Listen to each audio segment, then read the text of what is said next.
Are you thinking about a Drysuit, but not sure what to buy or how it works? In this video, I'll show you how a Drysuit keeps you warm and in control, what to look for when buying, and the trade-offs that matter underwater. I'm Don. My wife and I have learned from experienced mentors and our own mistakes with Drysuits, so you don't have to when you venture into the cold water diving. We'll cover many features with Drysuit to help break it down, and so you can understand all the systems and different complexities of the Drysuit. And believe me, it's not as simple as it looks. It actually doesn't look simple at all. So we'll go over it all. Let's get into it.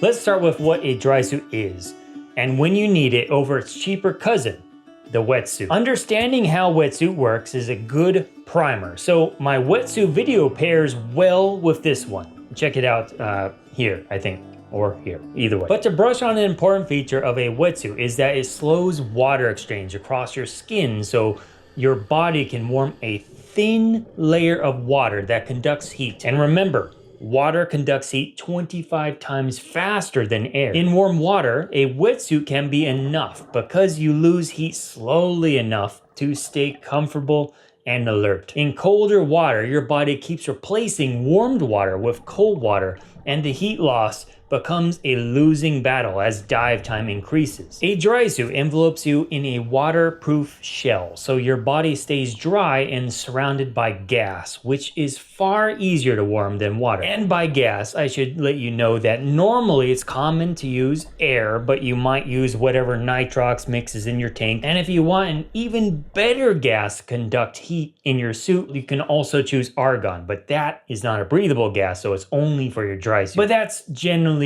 not really used for recreational diving, so I'll just put it aside. But what's important here is the suit does not heat for you and only slows heat loss. So you need undergarments and a controlled volume of gas in the suit to trap the warm air and reduce conduction to the cold water outside. So in a similar sense, you can imagine wetsuit, you're warming water next to your skin and the suit is slowing the release of water back to the water, while a Drysuit keeps you dry and traps that gas, but it's that warm gas that your body heats that keeps that water from making you cold, which remember, water helps you lose heat 25 times faster, and so that's a warmer solution. The suit is a microclimate that you manage with small puffs of gas and controlled venting to keep the suit squeeze away and buoyancy stable. Overall, I'll keep using the details of a Drysuit usage here as I hope to make a more dedicated video on it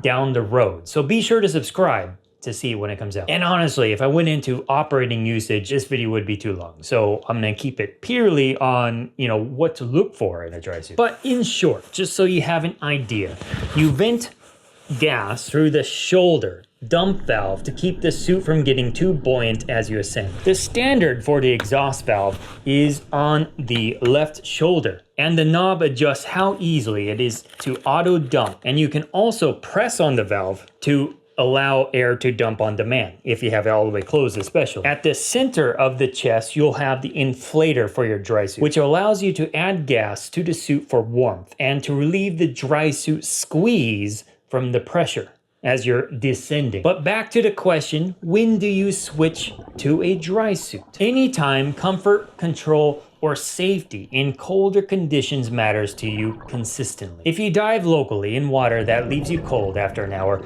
in 5mm suit, it is time to look at a Drysuit, not a thicker wetsuit. 7mm tend to be pretty uncomfortable, and they're fairly niche in my opinion. You can use those thicker suits of neoprene, but it gets stiff and buoyant. And I certainly have tried a 14mm neoprene thing here in Seattle myself, and I can say, never again. Drysuit is the way to go. Trust me. However, a Drysuit does add complexity, buoyancy, and trim. So that's why I highly recommend taking a Drysuit course with an experienced instructor and practicing until the habits are second nature. Eventually, with some experience, operating the Drysuit becomes much, much easier. Travel with Drysuit is its own game, and we will cover weight, packing, and drying considerations shortly. As a quick expectation check, suits wear out over time, and most Drysuits eventually evolve from mostly dry to somewhat dry until you need to service them back to dry again. On the Drysuit, you will have to maintain valves, inflators, seals, zippers, and of course the fabric. And a little care goes a long way to keeping the suit right and predictable.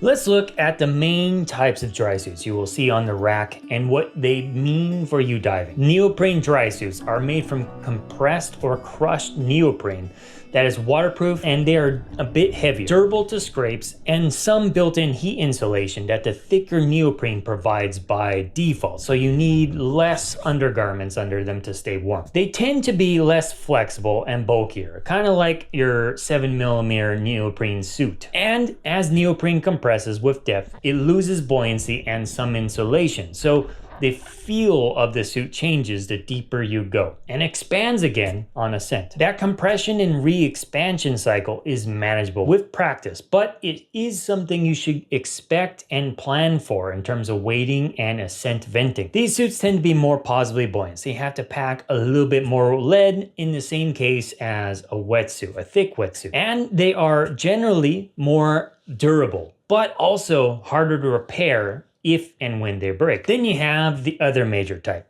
tri-laminate suits, also called membrane or shell suits. These are thin waterproof laminates stacked in many layers for durability, and they provide almost no insulation by themselves. So it's even more critical that you add gas to your suit, because that gas is your insulation. If you have no gas and you're just embracing the squeeze, you'll also get colder faster. They rely on your undergarments for warmth, and they stay more consistent with depth because the fabric does not meaningfully compress. So buoyancy and thermal behavior feel more predictable across the profile. Tri-laminate sometimes picks up pinhole leaks over time, but is usually easier to field patch and service. And it is often lighter for travel and quicker to dry after diving or even after a flood. Hybrids exist, mixing shell panels with neoprene panels, and you get some of the best and the worst of both worlds, depending on how they are built. So you'll have to look into the shell a little bit. Those major pros and cons you imagine in a hybrid will be mix and match. It's also worth noting that tri-laminates are generally the most expensive models offered too. So neoprene might be more of a budget, and tri-laminate might be a little bit more pricey,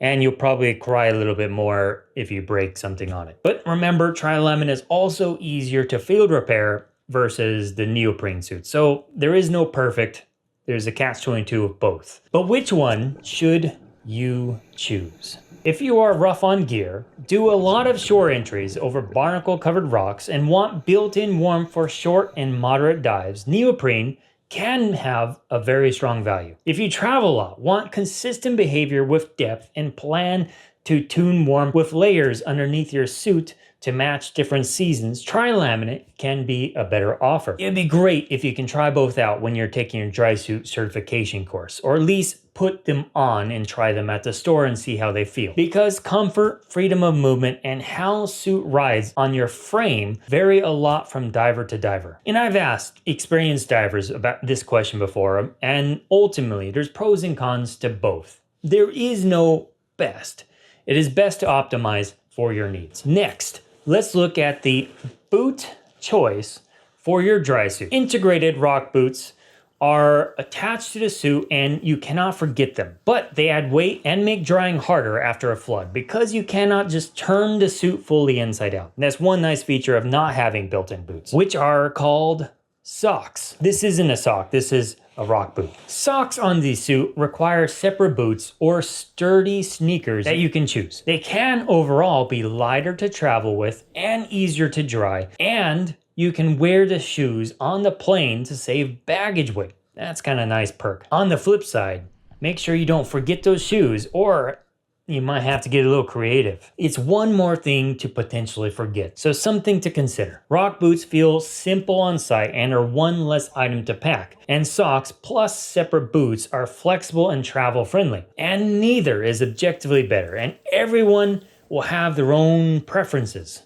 It's also worth looking at the construction of the joints, as those might be the areas where leaks develop over time because they're having the most movement and friction when you're kind of moving around, trying to reach something on your BCD, grab that light that's attached to the back of it. Who knows? Also see where there is reinforced padding that helps ensure certain areas are more protected, such as your shoulders, your knees, and your elbows, which if you do bump into barnacles, those are the prime area locations that you want added protection. And you shouldn't be bumping into barnacles, but let's be fair that sometimes things can be a little unpredictable and you don't want a slight brush to be breaking your dry suit. And by the way, if you're enjoying this video, now's a great time to like and subscribe. I post weekly content to help divers grow their skills, build confidence, and explore the ocean with curiosity and care. And by the way, if you're interested, I have a free monthly newsletter, not spammy at all, but I try to send out the latest and greatest news that I find on the scuba industry,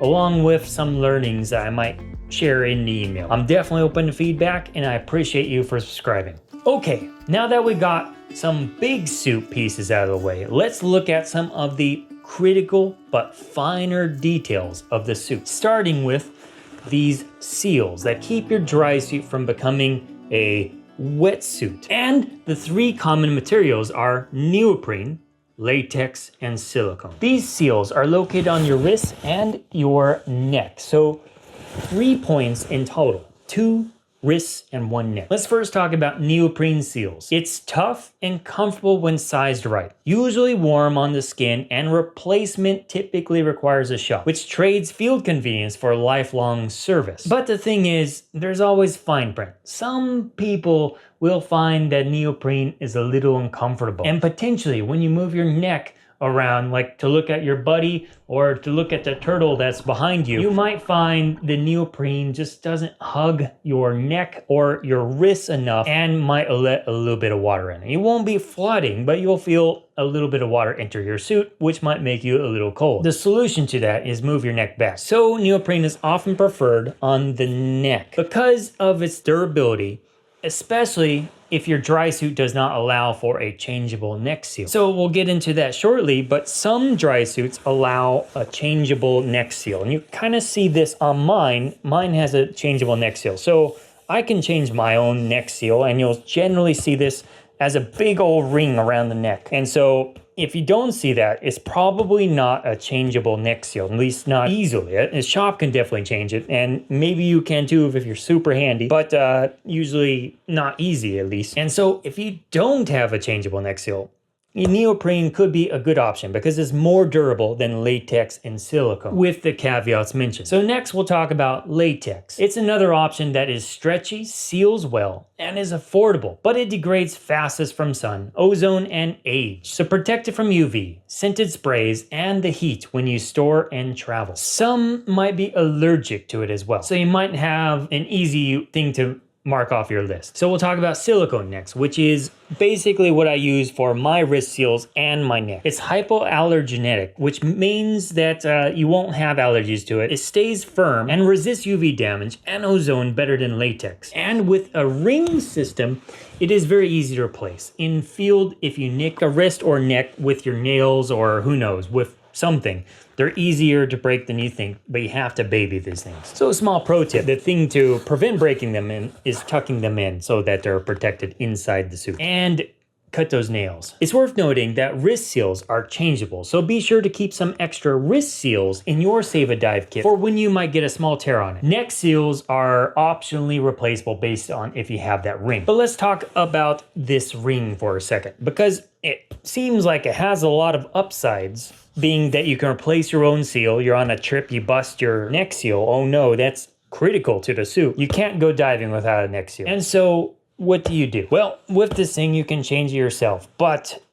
the obvious con is it's a big ring. And so on a men, it's usually not a big deal. We have broader shoulders, but I will say for women, the problem is, especially if you're a small-bodied woman, you'll find this thing goes straight up to your shoulders and it looks pretty funky, right? My wife tried it herself and it didn't look good. And it was pretty uncomfortable as well. And so we opted to go non-replaceable for her to remove that whole system. So with hers, we just have to be extra careful and not break that neck seal system. So there's pros and cons to changeability, and you might have to consider that for yourself. But that also means if you don't have a replaceable neck seal system, if you break the seal, you have to take it to shop to get it fixed. Next, let's touch on dry gloves. They truly deserve their own video, and I can talk forever about these dry glove attachment systems, but here are the fundamentals you need to buy with confidence and use them without flooding your day. Dry gloves are shells that keep the water out, and warmth comes from the liners you wear inside them. So pick liners for dexterity, warmth, and moisture management. And it's worth noting, with the wrist seals, you do have the option to just use wet neoprene gloves. And so that's always an option. But they tend to have a little less durability. So if you're like me, I want a little bit more dexterity with my fingers, especially for cold water diving. I prefer the dry glove. But then there's also some other issues, like dry gloves are not as thick and durable as neoprene, as we've found out from the suit and also the seal. So these things can get nicks on them, and so these can turn into wet gloves as well. And you also have some extra consideration that you need to equalize. Just like your suit, you need to equalize your dry glove as well. So if you're using wrist seals, you need to put something soft and comfortable in that wrist seal so that a little bit of gas and rather pressure can basically equalize your dry suit as well. Otherwise, you'll get this really big squeeze on your hand when you're diving, which might be fine, but then when you're coming up, you'll find it turns into a balloon as well. If you somehow break your glove and it starts leaking, you can remove your system and pull out that little tube that you have in your wrist seal so that you keep your dry suit from flooding. System rings like this make donning and doffing the glove a little bit easier, and it's more secure and generally a tighter connection. But there are a lot of systems, and really they're all much more complex than I feel they need to be. There's so many systems I've seen, and anyways, another video for another time. But you can also do the pullover method, which is just take a dry glove and you can literally just pull this thing over your wrist seal. So the pullover method is a little hard to do solo, although I know it's possible, and it can be a little less secure. But there are some who swear by pullover, and they're very experienced dry suit divers and been doing pullover for years. So whether you choose a complex and slightly more expensive system or just do the pullover method, entirely up to you. But experiment before you invest into a system. I would just do pullover to start, and then you can invest into a system if you get tired of the pullover. And just to show you how the system works, every system is a little bit differently. This is one particular system, but I'm just going to show how it's done. But you basically have these like little lines. You line them up. I'm trying to do this when it's not me putting it in. And you just kind of line it up and then you twist.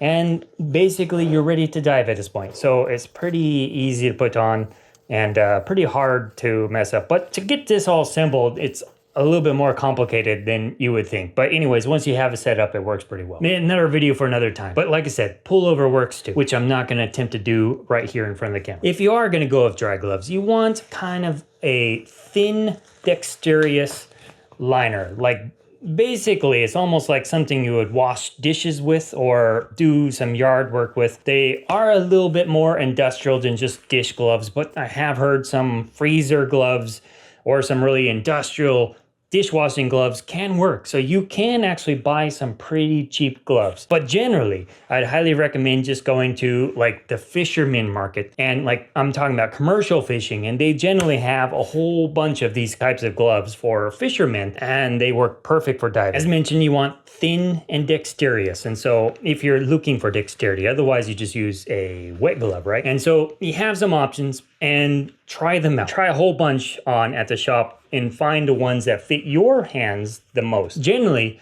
you want to pinch the ends and see how much extra glove there is. And so you can kind of see, I'm pinching a little bit. This one maybe not as great fit as it could be, but it's okay for me. I've been using this glove for quite some time. And also, make sure that you can take it on and off easy, because these things can be a little bit of pain. This one, I have multiple of these gloves. This particular one I set aside because it sticks to my hand when I put it in and out. And so after many dives, that kind of gets a little nerve-wracking. And so I just ended up just putting this one aside because of that. It's just annoying, and you just want to remove all those annoyances when you're dealing with dry suit diving. And so find one that you can put your hand in inside and out, but doesn't have a little bit extra baggage on your fingers, because dealing with clips on these things is a massive pain, you'll find. So you'll get the tips caught into clips all the time. And so I had a solution for that. And so one solution is to double glove. Put 2 gloves on. And so when I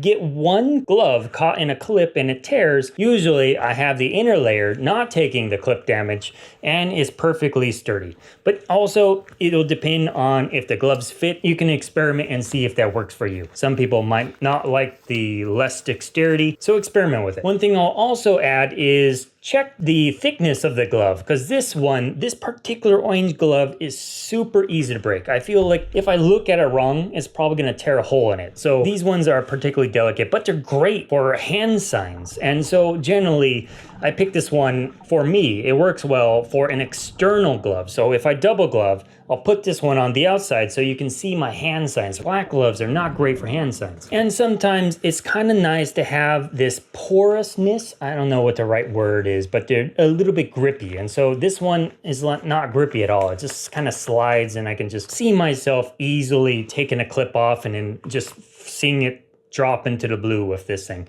But this one just has so much better grip. But again, durability is not there. And so that's why this one just is a great outer glove. But you can try it if you're willing and you don't mind it potentially breaking on you. You can try it as your only glove as well. My wife has been doing that, and she hasn't broken anywhere as many as I have, but I've breaking them all the time. So maybe it just depends on how rough you are with it, which I'm not sure what that says about me, but I definitely am rough with my gloves. Okay, that is all for Drysuit gloves. They probably demand a video of their own. I can review all the different types and go into more detail, but probably enough for this video. Now, let's talk about the entry systems to the suit that change your independence and daily routine. This is what you call a front entry suit, and it lets you get in and out by yourself, which is great for shore diving, solo prep, and quick changes between dives, let me tell you. But there are some with back entry zippers, and these can kind of feel a little bit sleeker on the torso, and some divers prefer how the zipper lays. But you will usually need a buddy to zip you in and out properly. This is going to come down to preference. But I do a lot of shore diving myself, so I prefer front entry for being a bit independent and suiting up at my car before walking to the dive site. Zipper materials commonly come in metal and plastic variants, and both are excellent if you cared for it properly. You can see here that I have a plastic zipper.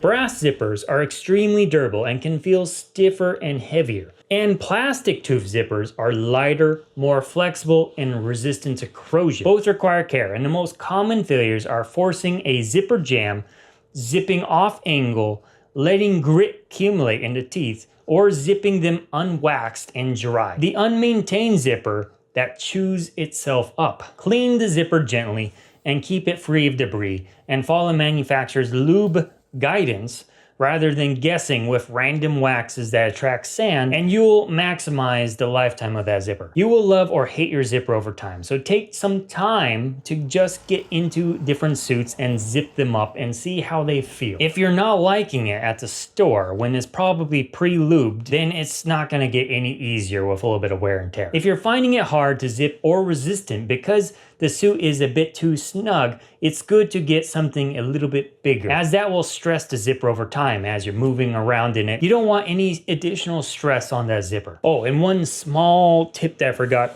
is that a lot of suits, especially mine, they have 2 zippers. And so the outside zipper is not that important.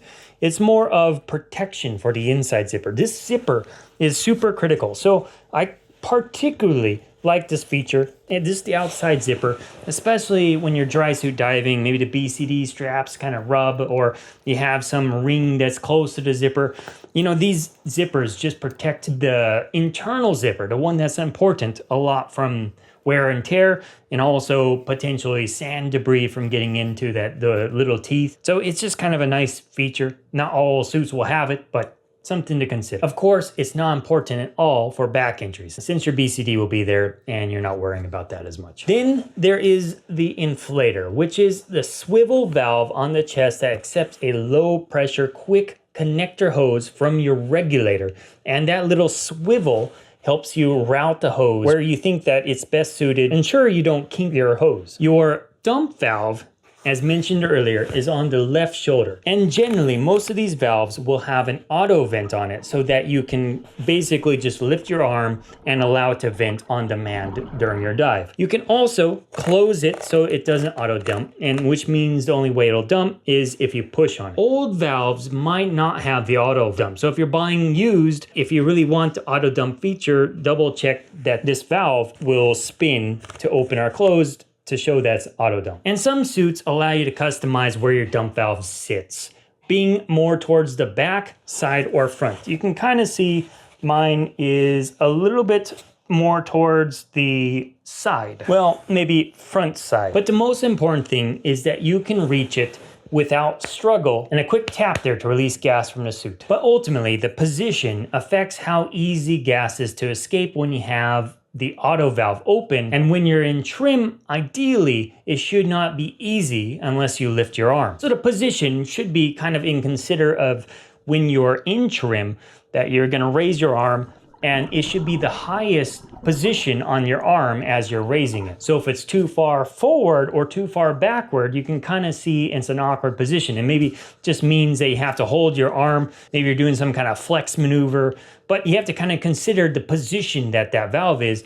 and you're going to have to put that thing in the highest position on your dive to let the gas out of your suit with the auto dump open. So it's good to just go ahead and try that at the store when you're trying on the suit and see where it ends up and how it looks and where you think that the ideal position would be. So if you do order one, a custom one, you kind of know where that valve should be anyway. So you want to feel out your main control, which should be a little low around your hard bone on your chest here. You generally just want to be able to reach and be able to grab that thing right in the center of your chest. You don't want to question where it is. You just want to be able to reach there and know it's there. And so stable position around the area will be good. And then, reach to your shoulder and make sure you can grab that thing and that it's in an optimal position when you raise your arm, because that's where you're going to be basically allowing gas to leave your suit on the dive. And also, a quick pro tip: if your suit is brand new, these are often loose from the manufacturer. So tighten them down before you go diving. Otherwise,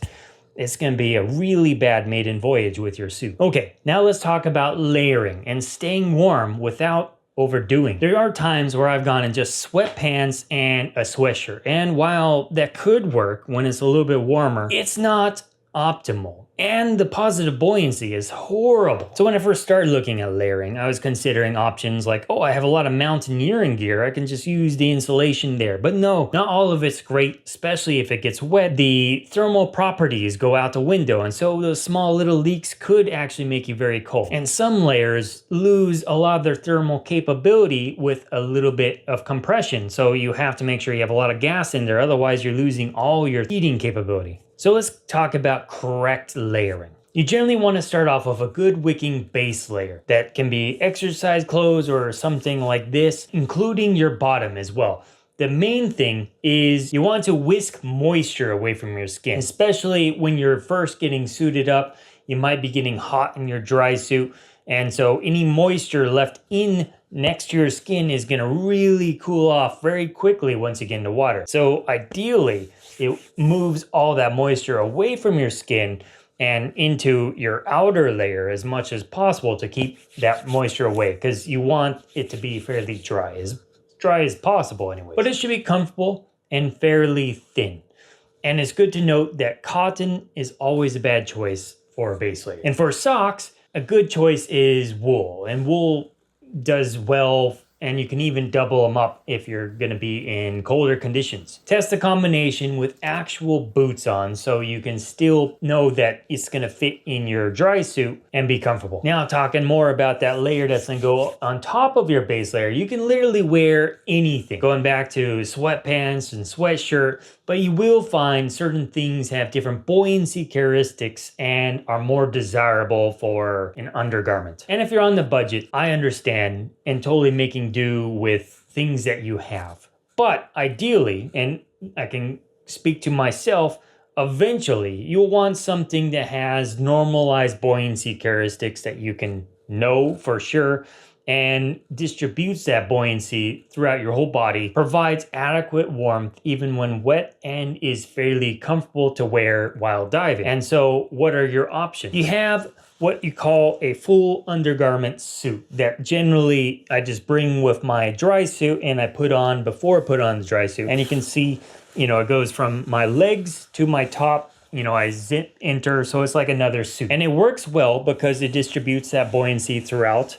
And they're generally designed to allow P valves through them, have a nice zipper entry, sometimes pockets for your keys and fobs in them, and keep you warm even with a little dampness. Not to mention little features like little tabs on the hands and the legs, because they know you're putting this through a dry suit, so it just makes the dry suit experience a little bit easier. Something to consider, little maybe extra spending, but you can get a whole bunch of different suits. Some are lighter or thicker, so you can find which one works well for you. One pro tip is if you find yourself, before you're even getting into water, sweating a lot, then you're probably having too thick of an undergarment. Or maybe there's some things you can optimize putting on your suit, such as getting everything else ready to go so you can put on your undergarment, put on your suit, and get ready for the dive as soon as possible. Sometimes, if you're waiting around for others, it might not be a bad idea, especially if you feel yourself getting hot, of dipping into the water, cooling off, and then getting out. And then hopefully the rest of the divers will join you shortly. But this is a good way of just keeping cool. You don't want to be sweating, because if you do sweat, that water, even if you have moisture wicking layer, is going to cool you off. And it's worth noting that you can also put additional layers on top of your undergarments. And so I think I didn't mention it at the beginning of this video, but I really need to do it because I'm showing a bunch of brands here. I'm not saying that you buy the brands that I have or I am showing you. This isn't a video promoting them. My goal is to give you ideas of different things that you can go buy that work for you, and maybe different form factors, maybe with your budget. I really want to just give you ideas of how you can mitigate the things and deal with the problems that I experienced when I first started getting into dry suit. So this video isn't a review of any of this gear, and I'm not trying to promote certain items. Just showing you what I own and what has worked for me. And so with that said, here is an additional vest that you can wear on top of your undergarment that provides additional heat, and it'll still be under the dry suit. And so this is a nice option when it's getting colder, wintertime. Of course, it's gonna add a tiny bit of buoyancy, but these things are meant for diving, so they're designed to not add a lot of positive buoyancy by nature. Another option you can also buy on top of your undergarments is a heating system for the coldest of waters. These can have batteries inside the suit, which some may not prefer, so the battery can also be external and generally routed through the inflator valve. These can be fairly dry suit specific, but you might be able to do it yourself as well. I have seen setups where divers have the external battery, the wire goes in through the inflator valve of your dry suit, and your heaters are in the inside or in your undergarment. So there's some options. And most heating systems will be on your chest, torso, and designed for scuba diving, hopefully. So even if a little bit damp, they will continue to provide the heat. And the important thing is that if you do have a heating system, that depending on your battery, you could just have it on the entire dive, but the most important time to have it on is for probably the second half of your dive, and certainly before you start ascending. So if you have your bottom time as you're decompressing much more inefficiently if you're cold. So the best time to turn on your heater is when you're ascending and decompressing, so that your body's optimally getting rid of nitrogen. Too much nitrogen, your model on your dive computer may not be accurate anymore, especially if you're cold, because you're off-gassing so much slower than the model's assuming. And so something to consider. If you can be warm on the ascent, at the end of your dive, you're in a good spot. If you're cold on the ascent, then it's worth trying to figure out how you can solve that problem and be warm. Now, we saved the best for last, and that is the dry suit fit, which can make or break your experience. Baggy suits trap migrating bubbles, and tight suits restrict movement and comfort and create distracting squeeze points. Now remember, tri-laminates are a little bit baggy by nature. They're cut looser, and then you use gas and posture to keep the suit comfortable and connected. And neoprene is thicker while still adding a little bit more warmth even with lean undergarments. So let's talk about sizing. Off-the-rack sizing can work well if your measurements fall close to average patterns. And it's the most budget friendly with the fastest delivery time. Made to order or custom dry suits use your measurements, often taken in a shop and then sent to a factory where they tweak panel lengths and widths to those measurements. It's worth noting that shipping can take several months, so order well before you need it, especially if they send it to you and you need some adjustments to it. That will take another certain amount of time. Could be months, maybe longer, maybe shorter. It's hard to say. But certainly when I got my dry suit, I was waiting for several months before it showed up, so keep that in mind. Minor alterations to stock sizes can also be a great middle road if you are almost close to a good fit. And of course, full body custom exists for bodies that simply do not fit stock patterns. And some brands operate only on full custom because the fit drives safety and comfort. But when you try on your suit for sizing, wear the thickest undergarments you plan to use and can judge real-world fit, including thick double wool socks. And do not be afraid of a little extra space as long as it's not sloppy in the torso and the legs. Too much extra fabric might cause pinches on your skin as the suit squeezes under pressure, especially with tri-laminate. Look for excessive fabric that balloons at the chest, the midsection, seat, and behind the knees, because that is where gas likes to migrate when you change your trim. It's a good idea to T-pose, reach overhead, simulate valve drills or other movements that require a bit of dexterity while fully layered and wearing gloves on. You're making sure your new dry suit will be the match for you it needs to be. And it's good to check the zipper with your non-dominant hand, as it'll be easier with your dominant hand. And so this kind of gives you an idea of how it's gonna feel with both hands, and ensure you don't get stuck on the beach after a dive trying to get it off on your own. Of course, that doesn't really matter as much for a back entry as you might need a buddy anyways. Okay, and now let's talk about pockets. So pockets, for me, are not optional because thigh cargo pants are the easiest place to stash essentials and retrieve them with thick gloves without wasting time or twisting your torso. Check your pockets to see if they are big enough in how they feel, and make sure they have drain holes so they don't fill with water. And check inside them to see if they have some bungees like so, or a D-ring like so, and those you want to clip your stuff to. Always have clips like double enders or single enders on your gear so that you can put them in your pocket and clip to that bungee or the D-ring. And so if you grab something out, even if everything falls out, you can just push it back and grab the thing you need. Sometimes you find it's just easier to pull everything out, grab what you need, and then stuff everything back in. That's why you don't have anything in your pockets that's not clipped. And it's worth it noting for women that sometimes the pockets are a little more figurally shaped or smaller. They might look a little bit better, so maybe that's what you want if you're looking to the aesthetics. But I will say those tiny pockets are more limiting for what you can use actually diving. So if you're looking for functionality over aesthetic, you should probably get what they might call as a men's pocket or a large pocket, which is just going to be the regularly sized pocket. You know, men don't get a choice of a aesthetic pocket, so you just be getting a larger pocket that match the one on the men's dry suit. So something to keep in mind, you have options. And another thing to keep in mind with the pocket is that it's really nice to have Velcro entry into the pocket versus zipper. So zipper's fine on these like alternative pockets, because you can see I'm having a really hard time just unzipping this with one hand. I mean, it's kind of having a hard time. So zippers just are not good options for those pockets, and so look for Velcro ones. Now, let's address another practical question.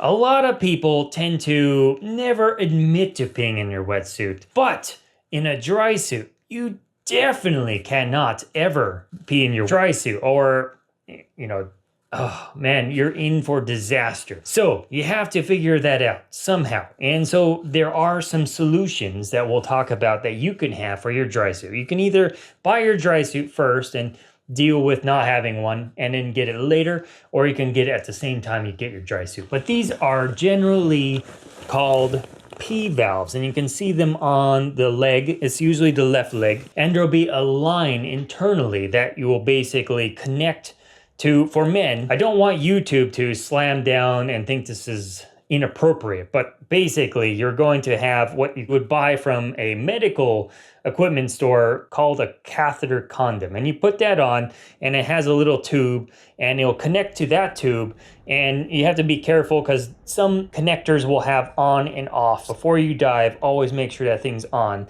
And basically now it's a tube that has a little bit of pressure. There is balanced and unbalanced tubes, so unbalanced might be a little bit harder to pee out of, especially at depth. But you will find that they are quite nice if you're ever going to do more than one dive. You could, quickly get out of your dry suit and run over to a restroom in between dives, but you'll find that's awfully inconvenient. And so usually if I'm doing more than one dive or I'm doing a very long dive, I will just go ahead and get ready for using my P valve. But I will recommend that you just check that, make sure your P valve is balanced, as it will be easier to pee out of. It's also worth noting that hygiene matters, and so you should rinse the system and use mild disinfectant regularly. And for women, there is something similar. Instead of a catheter condom, you will have a little suction thing with adhesive called the She-Pee. And from what I've heard, it works fairly well as long as you use the right skin adhesive and the skin preparation. And for those who don't want to get a P valve, or maybe it's not within your budget,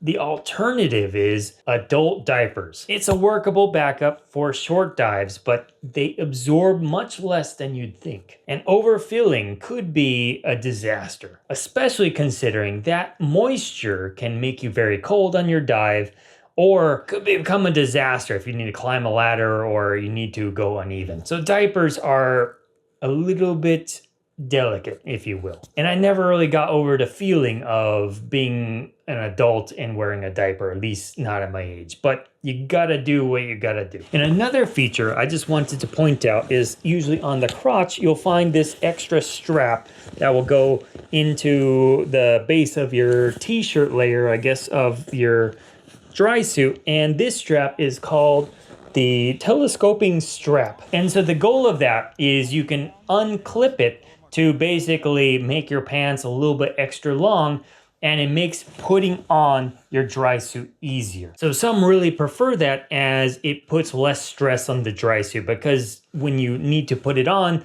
that's when you're trying to, I guess you'll be utilizing that full telescoping length of your dry suit.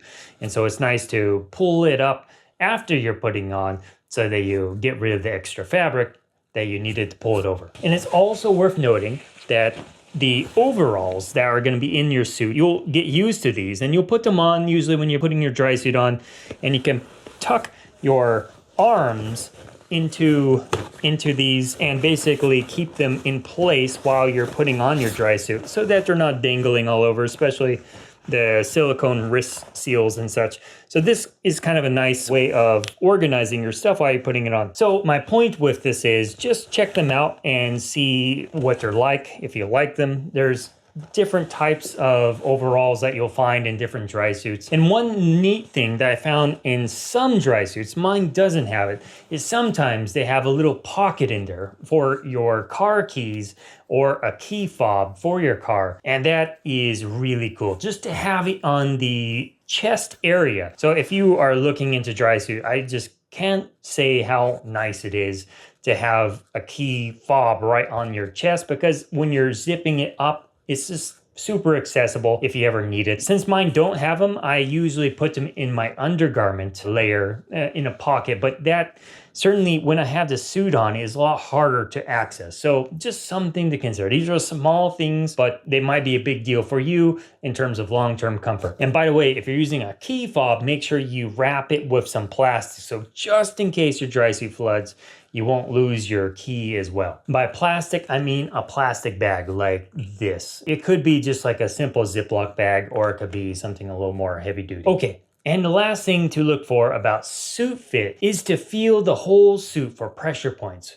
When you bend, squat, kick, and reach, the right suit should feel like a roomy work garment rather than a balloon or a corset that you have to fight with every move. And of course, it's worth noting that you can't usually just go try a dry suit. Usually you're pretty committed if you dive in it. So you can't just dive in it or turn, at least not that I've ever heard of. You really got to try and muscle out all the fits and do all the maneuvers basically dry before you buy the dry suit. So that's why testing it at the dive shop before you made the purchase is super important. And another thing, the wrist seals might arrive a bit long for what you need. And so you'll see there's a whole bunch of rings on it that you can comfortably use some scissors and reduce. But I will say, don't go to town on it. Don't like go and cut like 3 in. I would do 1 at a time.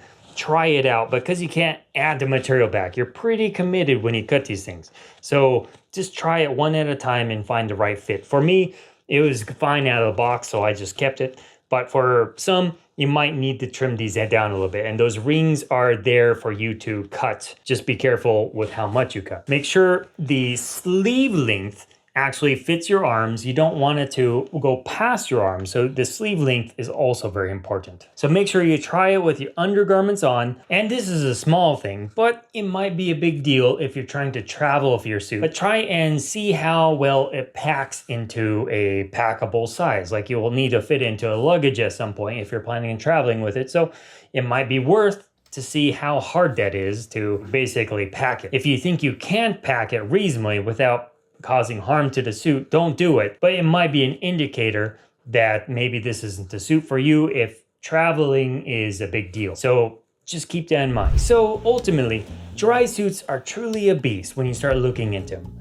I was overwhelmed at first, and I hope this guide helps you make better decisions than I did when I first started looking for a dry suit, because I certainly made lots of mistakes. And so that's why I hope this video is full of secrets that they don't tell you. The dry suit is quite an expensive and highly customizable piece of equipment, so it's not something you want to take lightly. But once you do, and you commit to getting your own dry suit, you will now be armed with a powerful tool to mitigate the cold and truly enjoy a completely different world of scuba diving. If you're comparing options, check out my wetsuit guide here and stay tuned for more dry suit videos that will help complement this in coming weeks. I'll link one of them over here. The more you know, the more you'll love and protect the ocean.